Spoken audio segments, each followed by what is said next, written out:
കഴിഞ്ഞ ദിവസം US market mixed performance ആണ് കാഴ്ചവെച്ചത്. നാസ്ഡാക്ക്, S&P പോലുള്ള ഇൻഡെക്സുകൾ നെഗറ്റീവ് സൈഡിൽ ക്ലോസിംഗ് നൽകിയപ്പോൾ ഡോ ജോൺസ് പോസിറ്റീവ് സൈഡിൽ 0.4% ഉയർന്നു. നാസ്ഡാക്ക് 0.93%, S&P 0.51% ഇടിഞ്ഞപ്പോൾ ഡോ ജോൺസ് 0.4% ഉയർന്നു. യൂറോപ്യൻ ഇൻഡെക്സിൽ ഫട്സെ 0.40%, CAC 1.17%, ഡാക്സ് 0.48% ഇടിഞ്ഞിരുന്നു. ഏഷ്യൻ മാർക്കറ്റിൽ ഗിഫ്റ്റ് നിഫ്റ്റി ഒരു ഫ്ലാറ്റ് പോസിറ്റീവ് ഓപ്പണിങ്ങിൻ്റെ സാധ്യതകളാണ് സൂചിപ്പിക്കുന്നത്. ഇനി കഴിഞ്ഞ ദിവസം മാർക്കറ്റ് അവറിന് ശേഷം ക്വാർട്ടർലി റിസൾട്ട് വന്ന ചില സ്റ്റോക്കുകൾക്ക് മുകളിലുള്ള മാർക്കറ്റ് റിയാക്ഷൻ ഇന്നത്തെ ട്രേഡിംഗ് സെഷനിൽ പ്രതീക്ഷിക്കാവുന്നതാണ്. IT സെക്ടറിൽ നിന്ന് നമുക്ക് ഫോക്കസ് ചെയ്യാവുന്ന ഒരു സ്റ്റോക്ക് ടെക് മഹീന്ദ്രയാണ്. ടെക് മഹീന്ദ്രയുടെ പ്രോഫിറ്റ് 28.8% വർദ്ധിച്ച് 661 കോടിയിൽ നിന്നും 881 കോടിയിലേക്ക് ഉയർന്നു. റവന്യൂ ഏകദേശം ഫ്ലാറ്റാണ്. 12,871 കോടിയിൽ നിന്നും 13,005 കോടിയിലേക്കാണ് റവന്യൂ ഉയർന്നിരിക്കുന്നത്. എബിറ്റ 946 കോടിയിൽ നിന്നും 1,102 കോടിയിലേക്ക് ഉയരുകയും 16.5% എബിറ്റ വർധനവ് രേഖപ്പെടുത്തുകയും ചെയ്തു. കൂടാതെ പ്രോഫിറ്റ് മാർജിൻ 7.4% നിന്നും 8.5% ഉയർന്നു.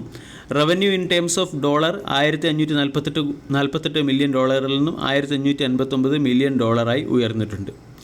ഒരു ഫ്ലാറ്റ് ക്വാർട്ടർലി റിസൾട്ട് തന്നെയാണ് ടെക് മഹീന്ദ്രയുടെ സൈഡിൽ നിന്നും കാണാൻ സാധിച്ചത്. ഇൻഫ്രാസ്ട്രക്ചറിലെ DLFിൻ്റെ ക്വാർട്ടർലി റിസൾട്ടിൽ കമ്പനിയുടെ നെറ്റ് പ്രോഫിറ്റ് 22.5% വർദ്ധിച്ച് 526 കോടിയിൽ നിന്നും 644 കോടിയിലേക്ക് എത്തി. കമ്പനിയുടെ റവന്യൂ 4.3% ഇടിഞ്ഞ് 1,423 കോടിയിൽ നിന്നും 1,362 കോടിയിലേക്ക് എത്തുകയും അതർ ഇൻകം 98 കോടിയിൽ നിന്നും 367 കോടിയിലേക്ക് ഉയരുകയും ചെയ്തു. യുണൈറ്റഡ് ബ്രിവറീസിൻ്റെ ക്വാർട്ടർലി റിസൾട്ടിൽ പ്രോഫിറ്റ് 27% വർദ്ധിച്ച് 136 കോടിയിൽ നിന്നും 173 കോടിയിലേക്ക് എത്തി. റവന്യൂ 8.8% വർദ്ധിച്ച് 2,274 കോടിയിൽ നിന്നും 2,475 കോടിയിലേക്ക് എത്തി. ഗ്ലെൻമാർക്ക് ലൈഫ് സയൻസിൻ്റെ ക്വാർട്ടർലി റിസൾട്ട് നിരാശാജനകമാണ്. കമ്പനിയുടെ പ്രോഫിറ്റ് 17% ഇടിഞ്ഞ് 135 കോടിയിൽ നിന്നും 111 കോടിയിലേക്ക് എത്തി. റവന്യൂ 1.8% വർദ്ധിച്ച് 578 കോടിയിൽ നിന്നും 588 കോടിയിലേക്ക് എത്തി.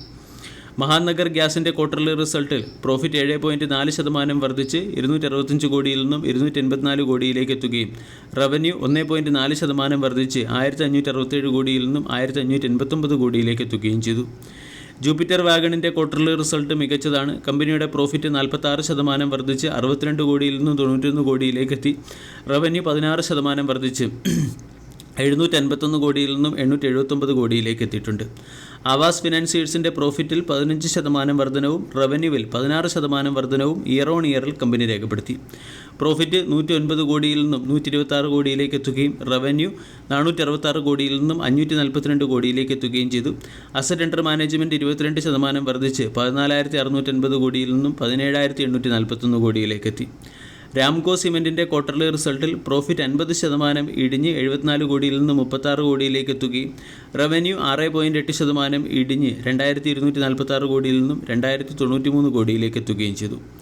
അദാനി എനർജിയുടെ ക്വാർട്ടർലി റിസൾട്ടിൽ റവന്യൂ 47% വർദ്ധിച്ചു.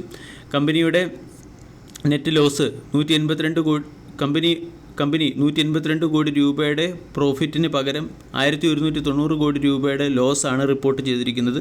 ഇവിടെ 1,506 കോടി രൂപയുടെ എക്സെപ്ഷണൽ ഐറ്റം ലോസ് വന്നതിൻ്റെ പശ്ചാത്തലത്തിലാണ് അദാനി എനർജി എന്ന സ്റ്റോക്ക് ലോസ് റിപ്പോർട്ട് ചെയ്തിരിക്കുന്നത്.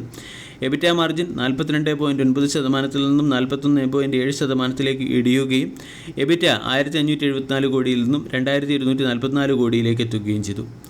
Cholamandalam Investment and Finance, Cipla, City Union Bank, Equitas Small Finance Bank, GMDC, InterGlobe Aviation, IndusInd Bank, Kaynes Technology, KC International, KFIN Technology, Latent View Analytics, Lakshmi Organics, Nuvama Wealth Management, Power Grid Corporation, Punjab and Sindh Bank, Sanofi India തുടങ്ങിയ പ്രമുഖ കമ്പനികളുടെ quarterly result ഇന്ന് പുറത്തുവരും. ഇനി മറ്റ് ചില പ്രധാനപ്പെട്ട സ്റ്റോക്കുകളിൽ വന്ന ലേറ്റസ്റ്റ് അപ്ഡേറ്റിലേക്ക് കടക്കാം.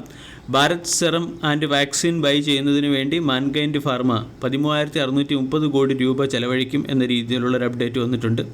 രണ്ടാമത്തേത് SJVN എന്ന കമ്പനിക്ക് മിസോറാം ഗവൺമെൻറ്റിൻ്റെ സൈഡിൽ നിന്നും പമ്പ് സ്റ്റോറേജ് പ്രോജക്റ്റ് സെറ്റപ്പ് ചെയ്യുന്നതിന് 13,497 കോടി രൂപയുടെ ഒരു വലിയ ഓർഡർ ലഭിച്ചു.